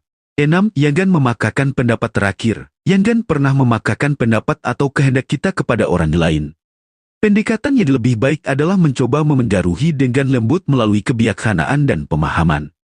Biarkan orang lain merasa didengar dan dihargai dalam pandangan mereka, dan mereka akan lebih terbuka untuk menerima perspektif kita. Kisah inspiratif Lao Tzu tentang pandai menempatkan diri mengajarkan kita bahwa kemampuan ini adalah kunci untuk kebijaksanaan dan pengaruh positif dalam hidup. Dengan mendengarkan dengan penuh perhatian, melihat situasi dengan bijaksana, menggunakan bahasa dan sikap yang sesuai, berlatih empati, tetap rendah hati, dan terbuka untuk belajar, kita dapat mengasah keterampilan ini. Dengan pandai menempatkan diri, kita bisa membangun hubungan yang lebih kuat, memengaruhi orang lain dengan positif, dan menciptakan lingkungan yang harmonis dan bermakna bagi diri kita dan orang lain. 28. Jadilah adil, jangan berpihak. Jangan biarkan keberpihakanmu menjadi penghalang di dalam mengambil tindakan yang tepat. Albert Einstein. Pada masa keajaiban Romawi kuno, hiduplah seorang tokoh terkenal bernama Julius. Ia adalah seorang konsul yang bijaksana dan dikenal karena keadilan serta ketidakberpihakannya. Julius adalah seorang pemimpin yang berintegritas tinggi. Ia selalu berusaha untuk mengambil keputusan yang adil, tanpa memihak pada golongan atau pihak tertentu. Ketika menjadi konsul, ia berkomitmen untuk mengabdi kepada rakyat Romawi dan memastikan bahwa hukum ditegakkan dengan adil bagi semua orang. Suatu hari, ada sebuah perselisihan besar antara dua kelompok masyarakat di Roma. Salah satu kelompok berusaha untuk mendapatkan lebih banyak hak dan keistimewaan, sementara kelompok lain merasa keberatan dengan tuntutan tersebut. Julius ditunjuk sebagai mediator dalam konflik ini. Daripada memihak pada salah satu kelompok, Julius mendengarkan dengan cermat argumen dari kedua belah pihak. Mengadakan pertemuan tertutup dengan perwakilan dari masing-masing kelompok untuk lebih memahami perspektif dan kepentingan mereka. Julius tidak terburu-buru mengambil keputusan, tetapi secara hati-hati mengevaluasi semua informasi yang dia terima. Setelah mempertimbangkan dengan matang, Julius mengeluarkan keputusan yang adil dan seimbang bagi kedua kelompok. Ia menunjukkan bahwa keputusannya didasarkan pada prinsip keadilan dan keseimbangan, tanpa memihak atau berpihak pada kelompok manapun. Kedua belah pihak menerima keputusan tersebut dengan lapang dada, karena mereka merasa bahwa mereka telah diperlakukan dengan adil. Kepemimpinan Julius yang adil dan tidak berpihak mendapatkan pengakuan dari seluruh rakyat Romawi. Ia dihormati dan dihargai sebagai seorang pemimpin yang mementingkan kepentingan publik di atas kepentingan pribadi atau golongan. Banyak orang terinspirasi oleh integritasnya dan menganggapnya sebagai contoh teladan dalam kepemimpinan. Julius juga menerapkan keadilan dan ketidakberpihakan dalam semua aspek pemerintahan Romawi. Ia menegakkan hukum secara konsisten dan tidak memberikan perlakuan khusus pada siapapun, termasuk para bangsawan atau anggota keluarga kerajaan. Prinsip ini membangun fondasi yang kuat bagi pemerintahan yang stabil dan adil. Kisah inspiratif Julius menggairahkan kita tentang pentingnya menjadi adil dan tidak berpihak dalam memengaruhi orang lain. Keadilan adalah prinsip yang universal dan menginspirasi kepercayaan dari masyarakat. Dengan mengambil keputusan yang adil dan memperlakukan semua orang dengan sama, kita bisa menjadi pemimpin yang dihormati dan berpengaruh. Ketidakberpihakan adalah ciri kepemimpinan yang kuat dan memastikan kepercayaan rakyat. Dengan menjadi adil dan tidak berpihak, kita dapat menciptakan lingkungan yang harmonis dan memberikan inspirasi bagi orang lain untuk mengikuti keadilan dan kebenaran. Kisah inspiratif Julius, seorang tokoh terkenal dari zaman Romawi kuno, telah mengajarkan kita tentang pentingnya menjadi adil dan tidak berpihak dalam kepemimpinan. Keadilan dan ketidakberpihakan adalah kualitas yang esensial dalam menciptakan lingkungan yang harmonis, membangun kepercayaan, dan memengaruhi orang lain dengan positif. Bagaimana kita dapat menerapkan prinsip ini dalam kehidupan kita sehari-hari? Berikut adalah panduan untuk menjadi adil dan tidak berpihak dalam setiap peran kepemimpinan kita. Saya mendengarkan semua pihak seperti yang dilakukan oleh Julius. Langkah pertama yang penting adalah mendengarkan semua pihak yang terlibat. Dengarkan dengan penuh perhatian dan terbuka terhadap perspektif yang berbeda. Jangan memutuskan sebelum mendapatkan informasi yang cukup dan mengerti semua sudut pandang yang ada. 2. Evaluasi dengan bijaksana. Setelah mendengarkan semua pihak, evaluasi dengan bijaksana dan objektif. Jangan biarkan perasaan pribadi atau preferensi memengaruhi keputusan kita. Pikirkan tentang dampak keputusan kita pada semua pihak yang terlibat, termasuk keseluruhan masyarakat. 3. Pilih keputusan yang adil dan seimbang. Saat mengambil keputusan, pastikan bahwa keputusan tersebut adil dan seimbang bagi semua pihak yang terlibat. Jangan memberikan perlakuan khusus pada satu kelompok atau individu tertentu. Ingatlah bahwa kepemimpinan berarti bertanggung jawab untuk kesejahteraan semua orang di bawah kepemimpinan kita. 4. Jaga konsistensi. Adil dan tidak berpihak berarti konsisten dalam prinsip dan tindakan kita. Jangan mengambil keputusan yang bertentangan dengan nilai-nilai dan prinsip kita hanya karena tekanan dari pihak-pihak tertentu. Pertahankan integritas kita sebagai pemimpin dengan tetap konsisten dalam pendekatan kita. 5. Buka komunikasi dan transparansi. Komunikasi yang terbuka dan transparan adalah kunci untuk membangun kepercayaan dengan bawahan atau masyarakat yang kita pimpin. Sampaikan alasan di balik keputusan kita dengan jelas dan sederhana. Jangan menyembunyikan informasi yang relevan dan berbicaralah dengan jujur tentang proses pengambilan keputusan. 6. Fokus pada kepentingan publik. Sebagai pemimpin, penting untuk selalu mengutamakan kepentingan publik di atas kepentingan pribadi atau golongan. Ingatlah bahwa tanggung jawab kita adalah untuk kesejahteraan semua orang di bawah kepemimpinan kita. Jangan biarkan diri kita tergoda oleh keuntungan pribadi atau kesempatan untuk memihak pada kelompok tertentu. 7. Jadilah teladan dalam ketidakberpihakan. Seperti yang diilustrasikan oleh Julius, menjadi teladan dalam ketidakberpihakan adalah kunci untuk memengaruhi orang lain dengan positif. Dengan menunjukkan bahwa kita tidak memihak pada pihak tertentu dan memperlakukan semua orang secara adil, kita akan menginspirasi orang lain untuk mengadopsi sikap yang sama. Menerapkan prinsip adil dan tidak berpihak dalam kepemimpinan bukanlah halaman yang mudah, tetapi sangatlah penting dalam menciptakan lingkungan yang harmonis dan membangun kepercayaan dengan orang lain. Dengan mendengarkan semua pihak, mengambil keputusan yang adil, konsisten dalam pendekatan kita, membuka komunikasi, dan mengutamakan kepentingan publik, kita dapat menjadi pemimpin yang dimenjilhami dan memengaruhi orang lain dengan positif. Ingatlah bahwa ketidakberpihakan adalah kualitas yang berharga dalam kepemimpinan yang berarti dan bermakna. 29. Samarkan tujuanmu. Godaan paling berbahaya adalah yang menyamar menjadi kebaikan. Seneca. Pada abad pertengahan, terdapat seorang tokoh misterius yang sangat berpengaruh, namun identitasnya selalu disamarkan. The Scarlet Pimpernel. Kisah Liva berlatar belakang perang di Revolusi Prancis pada akhir abad ke-18. The Scarlet Pimpernel adalah seorang pahlawan yang mengoperasikan misi penyelamatan untuk menyelamatkan bangsawan Prancis dari hukuman mati oleh gilotin selama masa teror Revolusi Prancis. The Scarlet Pimpernel dikenal dengan julukan ini karena ia selalu meninggalkan tanda berupa bunda kecil bernama Scarlet Pimpernel di tempat-tempat penyelamatan yang telah dilakukan. Pahlawan ini sangat berpengaruh karena ia berhasil menyelamatkan banyak nyawa dan membantu banyak orang melarikan diri dari teror kekiaman rezim revolusi Prancis yang dipimpin oleh Maximilien Robespierre. Yang menarik dari sosok The Scarlet Pimpernel adalah kemampuannya untuk menyamarkan tujuannya dengan sangat baik. Ia adalah seorang bangsawan Inggris yang di sehari-hari tampak seperti sosok yang tidak berarti atau bahkan canggung.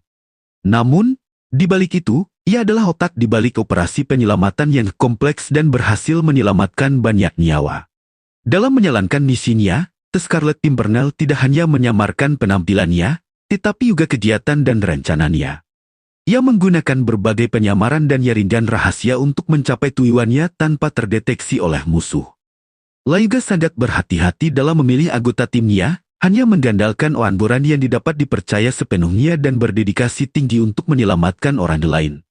Dengan menyamarkan tujuannya, The Scarlet Pimpernel berhasil memengaruhi banyak orang dan memberikan harapan bagi mereka yang terancam oleh hukuman mati dan kekiaman rezim tersebut. Banyak yang terinspirasi oleh aksinya dan mulai melihat bahwa ada harapan dan kebaikan di tengah kegelapan.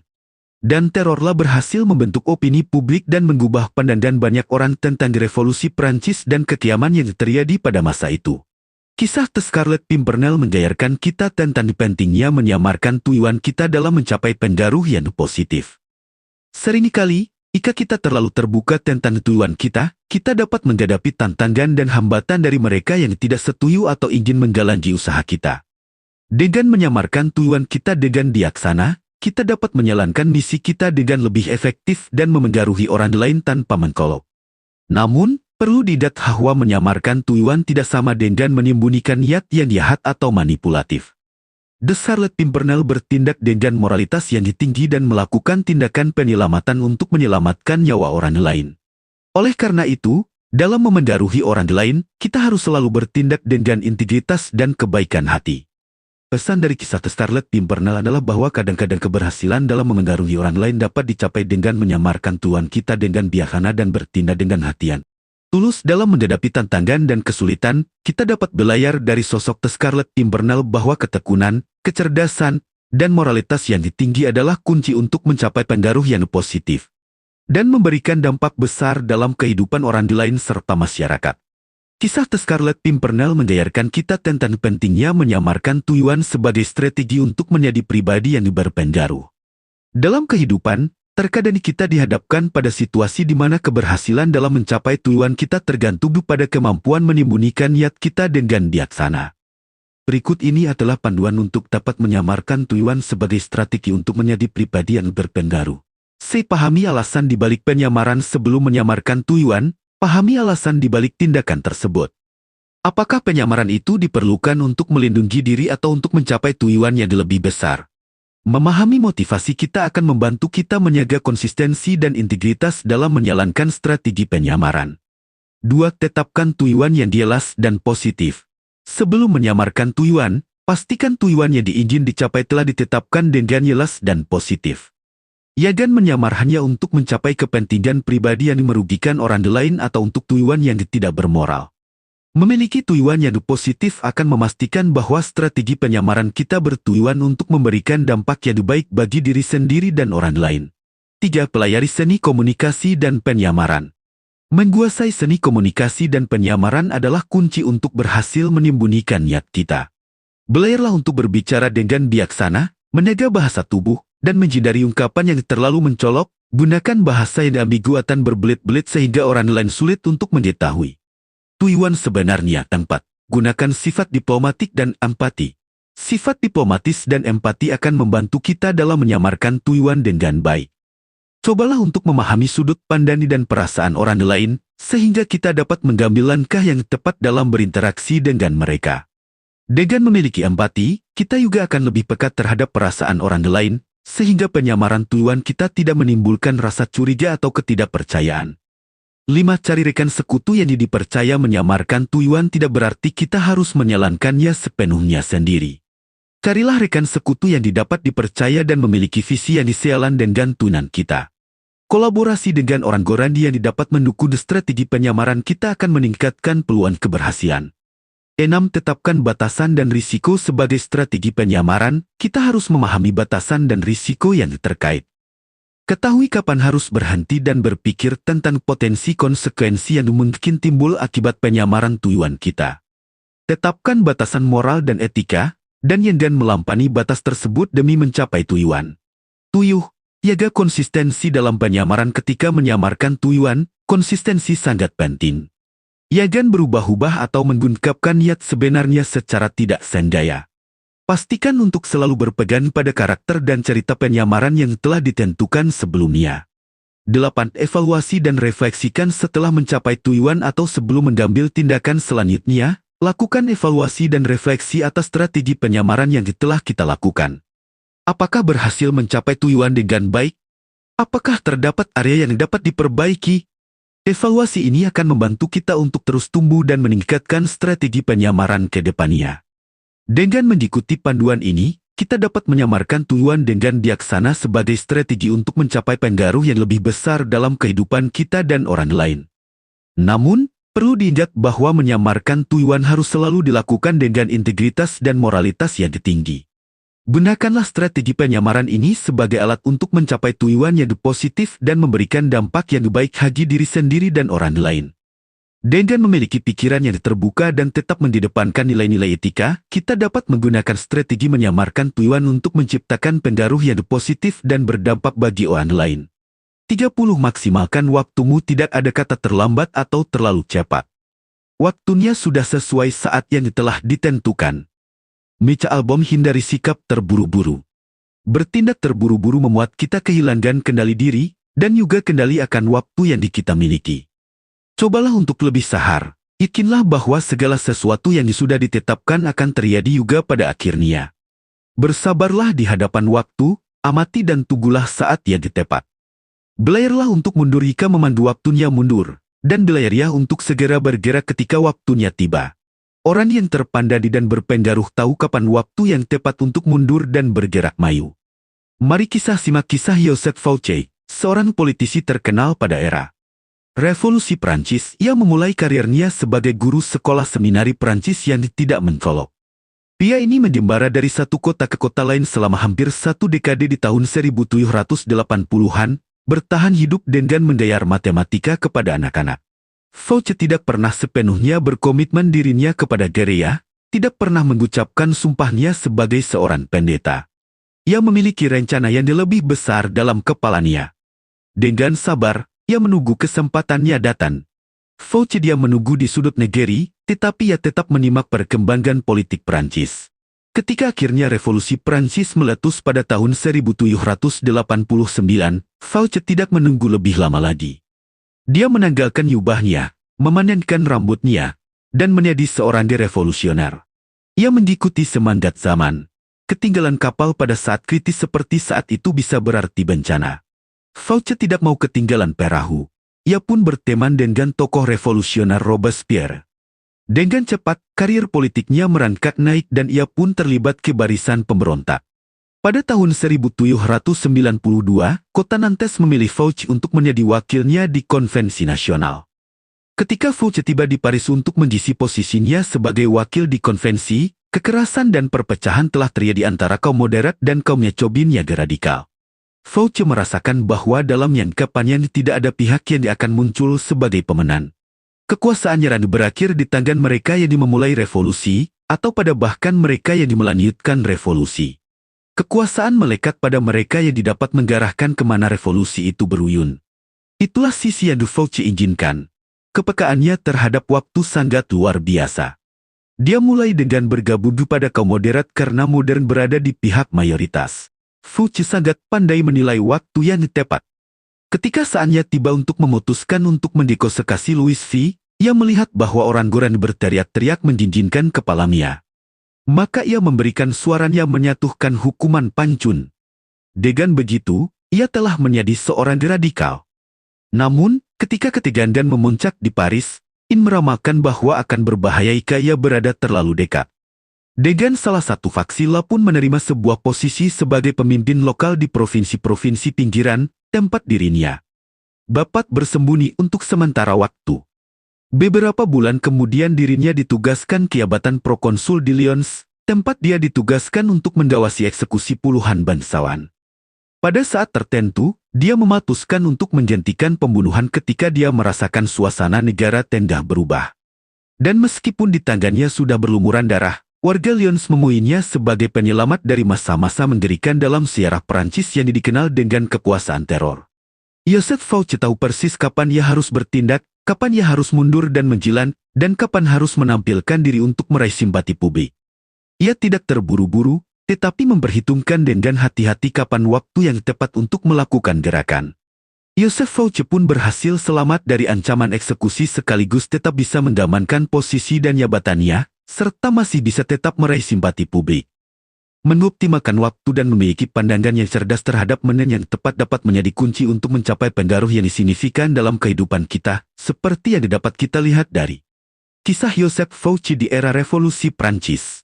Untuk menjadi sosok yang berpengaruh dengan cara memaksimalkan waktu, ada beberapa panduan yang didapat diikuti. Hindari sikap terburu-buru. Bertindak terburu-buru dapat menyebabkan kita kehilangan kendali diri dan juga kendali atas waktu yang kita miliki. Cobalah untuk lebih sabar dan yakinlah bahwa segala sesuatu yang sudah ditetapkan akan terjadi juga pada akhirnya. Bersabarlah di hadapan waktu, amati dan tunggulah saat yang tepat. 2. Menjadi pengamat yang diteliti seperti yang dilakukan Fouché. Menjadi seorang pengamat yang diteliti akan membantu kita memahami dinamika situasi dan momen yang tepat untuk bertindak. Perhatikan perkembangan politik dan sosial di sekitar kita, dan pelajari dampaknya pada situasi yang sedang berlangsung. 3. Tetap terbuka terhadap peluang. Fouché memiliki rencana yang lebih besar dan ia menunggu kesempatan untuk muncul. Begitu peluang datang, ia segera mengambil tindakan tanpa ragu-ragu.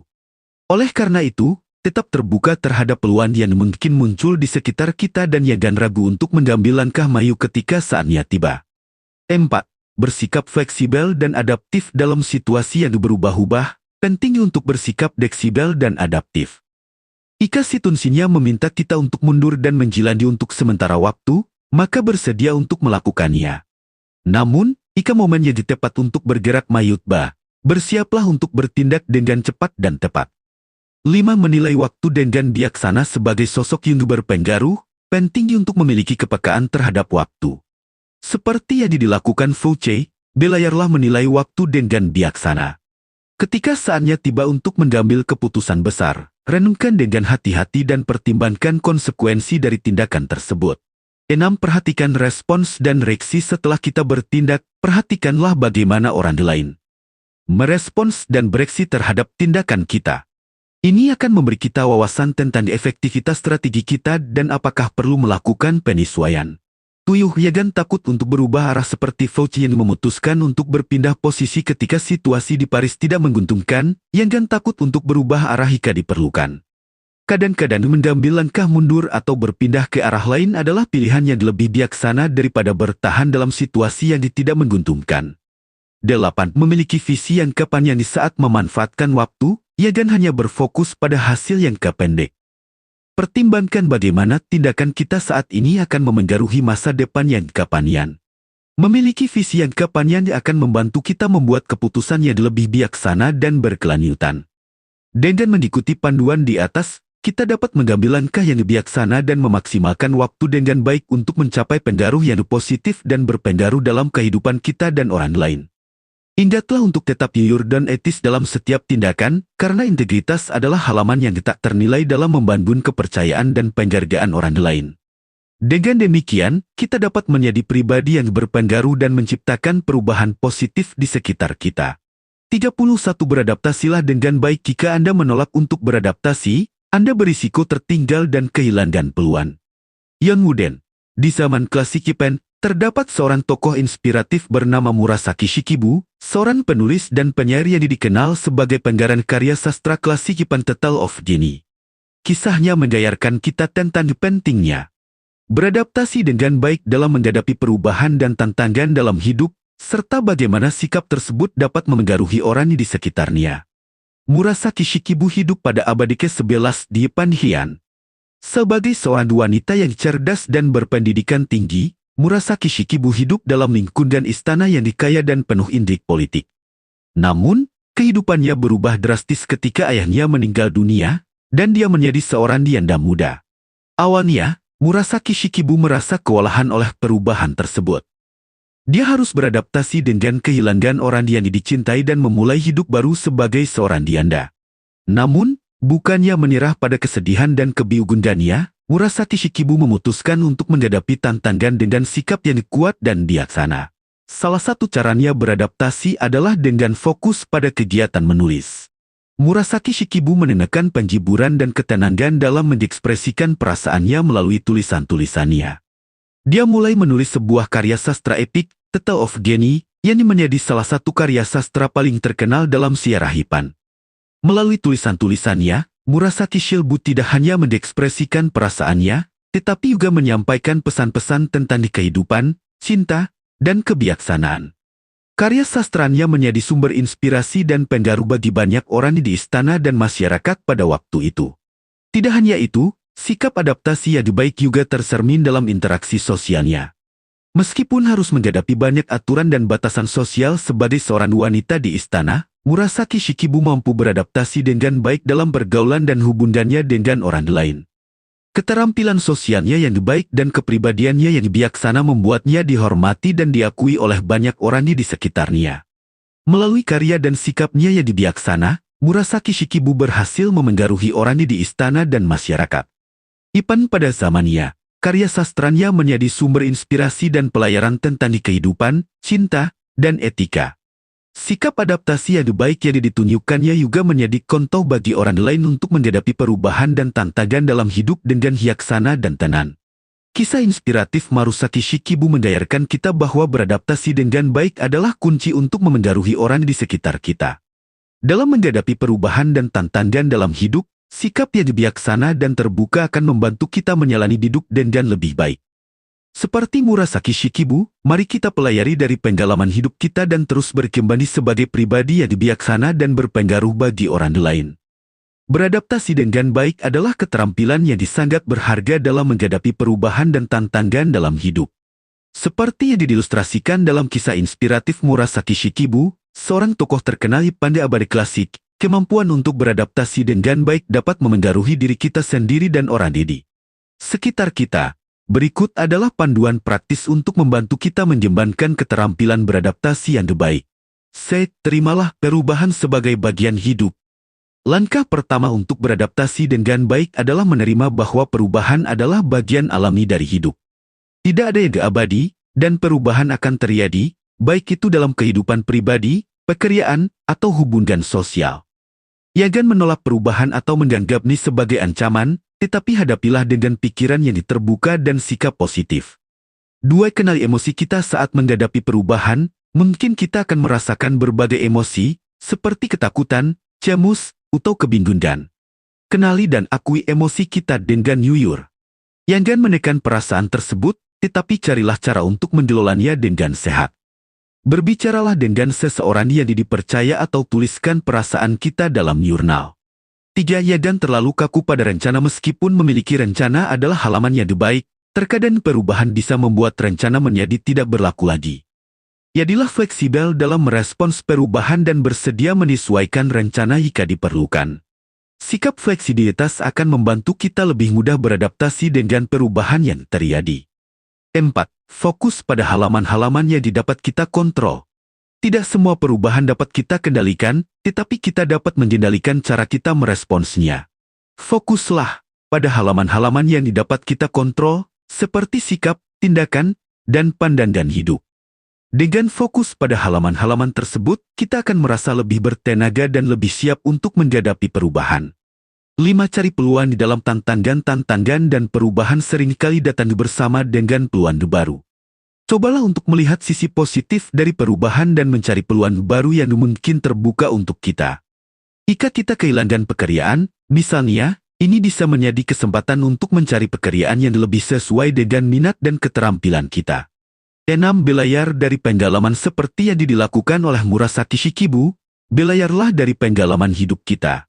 Tinjau bagaimana kita telah beradaptasi dengan perubahan di masa lalu dan pelajari dari keputusan yang kita buat.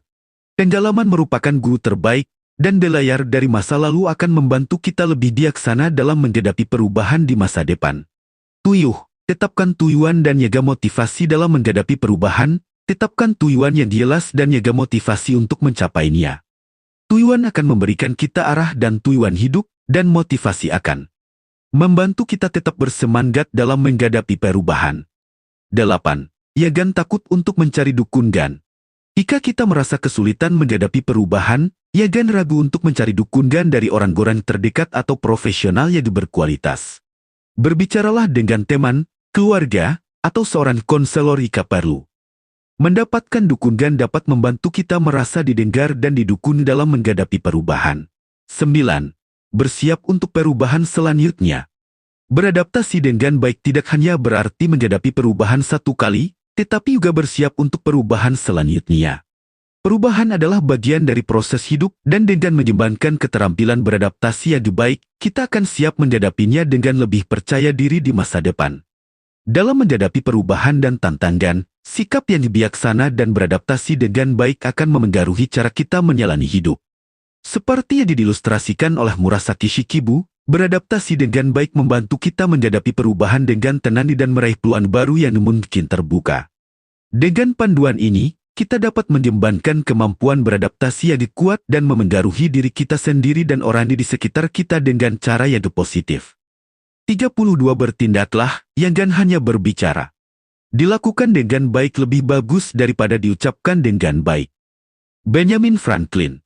Di Yunan kuno, ada seorang tokoh yang sangat menginspirasi ketika datang ke sikap bertindak daripada hanya berbicara. Nama tokoh ini adalah Diogenes, seorang filsuf sinik yang hidup pada abad ke-4. Ia dikenal karena gaya hidupnya yang sederhana, kebijaksanaannya, dan tindakan nyata yang mencerminkan prinsip-prinsip sinicis. Diogenes adalah contoh nyata dari seseorang yang lebih memilih untuk bertindak daripada hanya berbicara.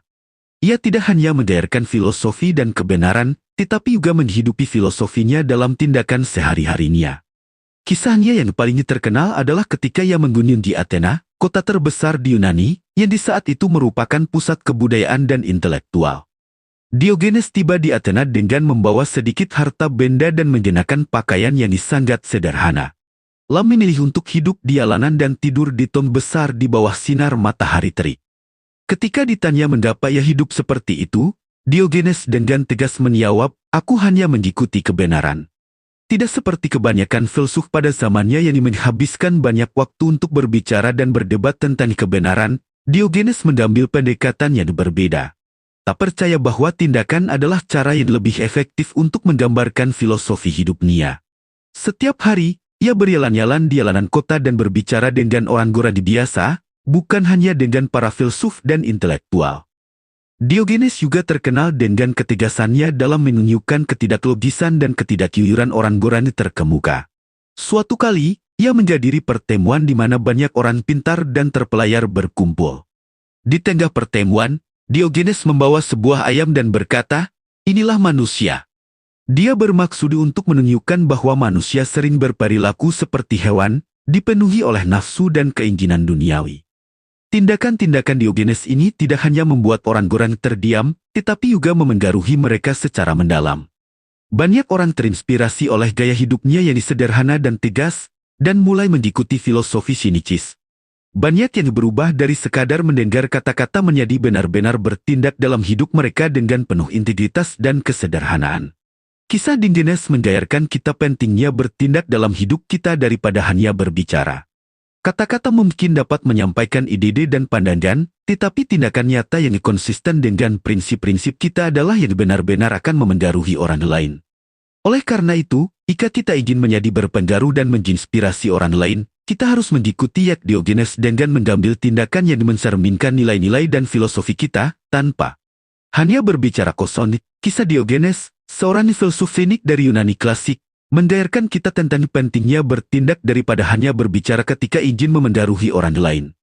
Kata-kata memiliki kekuatan, tetapi tindakan nyata adalah yang akan benar-benar memengaruhi dan menginspirasi orang lain. Berikut ini adalah panduan tentang bagaimana kita dapat bertindak, bukan hanya berbicara, untuk menjadi sosok yang berpengaruh.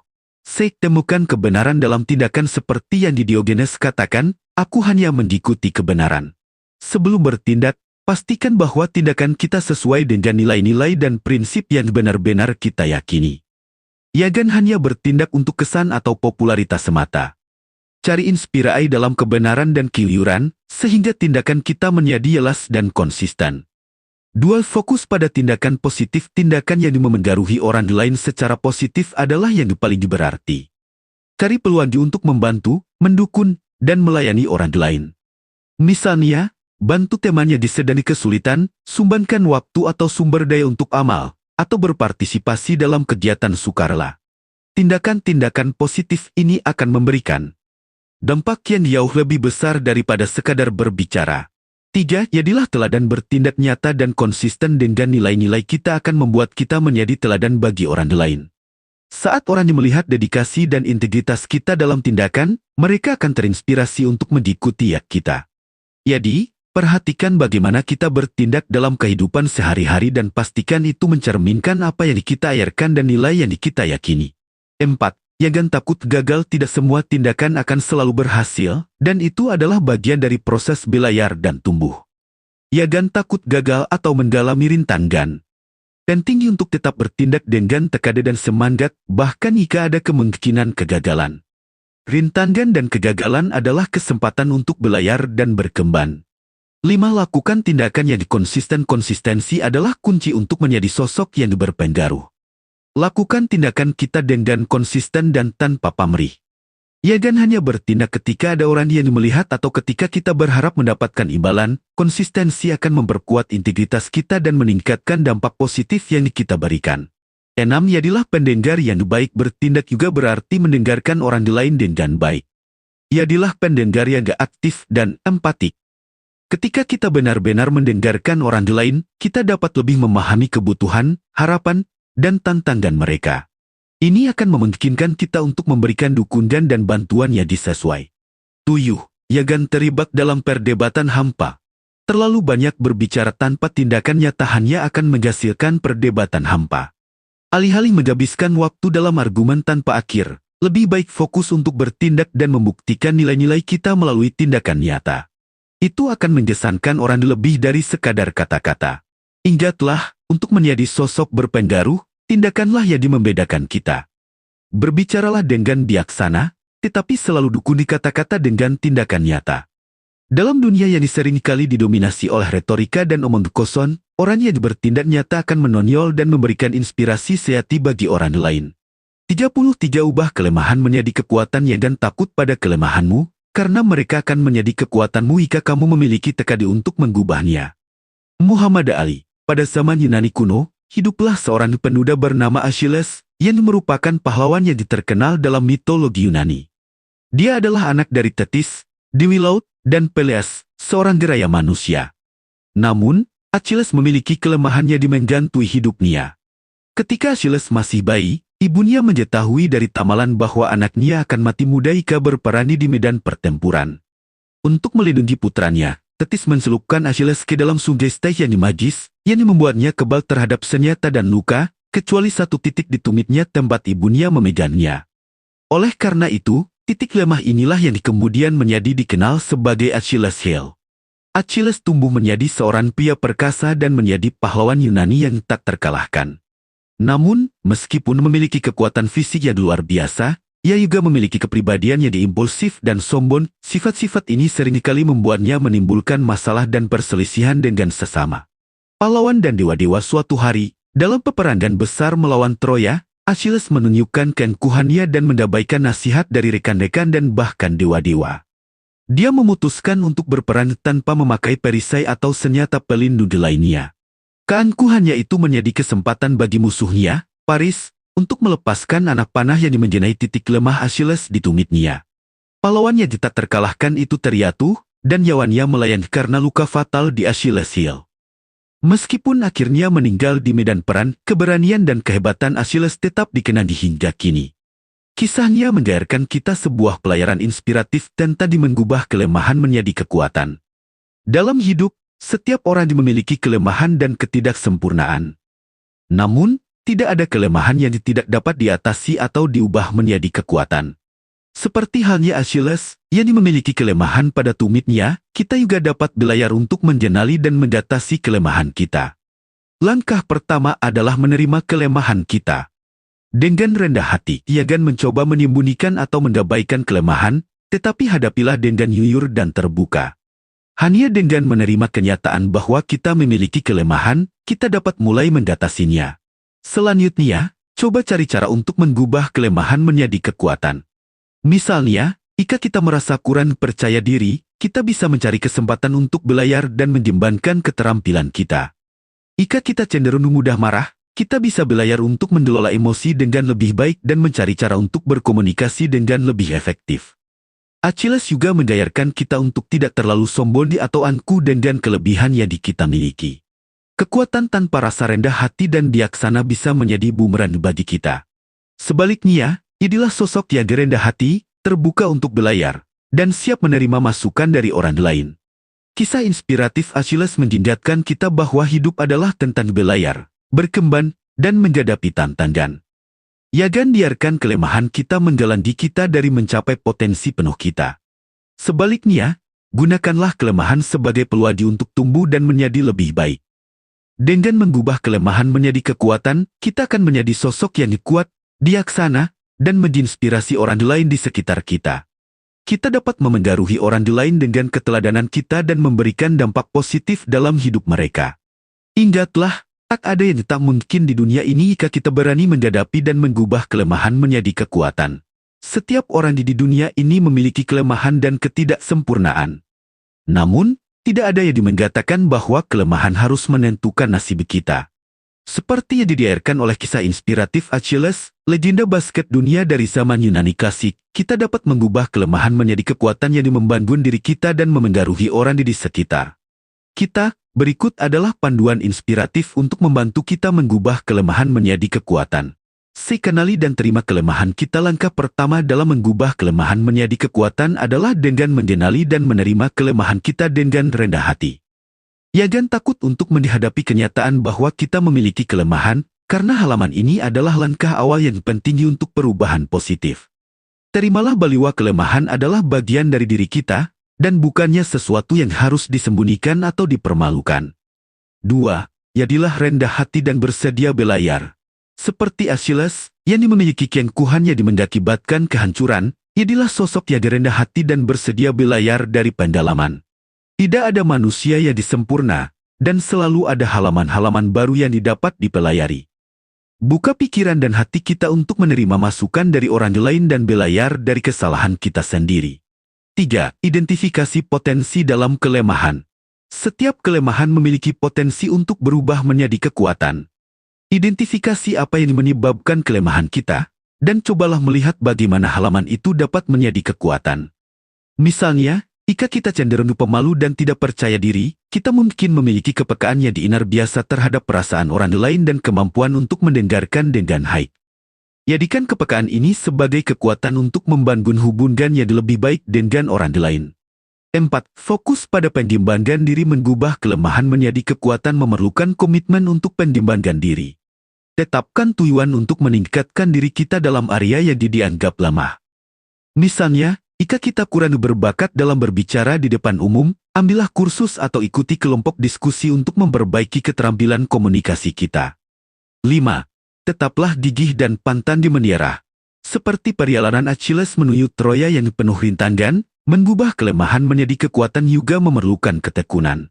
Kita mungkin menghadapi tantangan dan kegagalan di sepanjang jalan, tetapi jangan pernah menyerah. Ingatlah bahwa setiap langkah maju membawa kita lebih dekat pada transformasi kelemahan menjadi kekuatan. 6. Bangun lingkungan yang mendukung di dalam menghadapi perubahan. Lingkungan yang mendukung adalah kunci untuk kesuksesan. Temukan teman-teman atau mentor yang didapat memberikan dukungan dan motivasi. Lingkungan yang positif akan membantu kita tetap bersemangat dan termotivasi dalam perjalanan transformasi diri. 7. Jangan biarkan kritik meruntuhkan semangat. Terkadang, kritik dari orang lain dapat meruntuhkan semangat kita dalam mengubah kelemahan menjadi kekuatan. Jadikan kritik sebagai motivasi untuk membuktikan bahwa kita mampu mengatasi kelemahan dan tumbuh menjadi sosok yang lebih baik. 8. Terapkan kelemahan sebagai sumber kreativitas. Kelemahan bisa menjadi sumber kreativitas dan inovasi. Alihkan pandangan kita tentang kelemahan sebagai hambatan menjadi pandangan yang melihatnya sebagai tantangan yang menantang untuk diatasi. Gunakan kreativitas kita untuk mencari cara-cara baru dalam menghadapi kelemahan dan memperkuat diri. 9. Fokus pada proses, bukan hasil akhir. Ingatlah bahwa mengubah kelemahan menjadi kekuatan adalah proses yang berkelanjutan. Jangan terlalu terobsesi dengan hasil akhir, tetapi nikmati setiap langkah perubahan dan pertumbuhan diri kita. Setiap usaha yang kita lakukan membawa kita lebih dekat pada mencapai kekuatan dari kelemahan kita. Dalam mengikuti panduan ini, kita akan menemukan bahwa kita memiliki potensi besar untuk mengubah diri kita dan memengaruhi orang di sekitar kita. Seperti kata-kata Achilles, mengenal kelemahan adalah awal dari kekuatan. Jadilah pribadi yang kuat dan gigih dalam menghadapi kelemahan kita, dan saksikanlah bagaimana transformasi diri kita membawa dampak positif dalam hidup kita dan orang lain.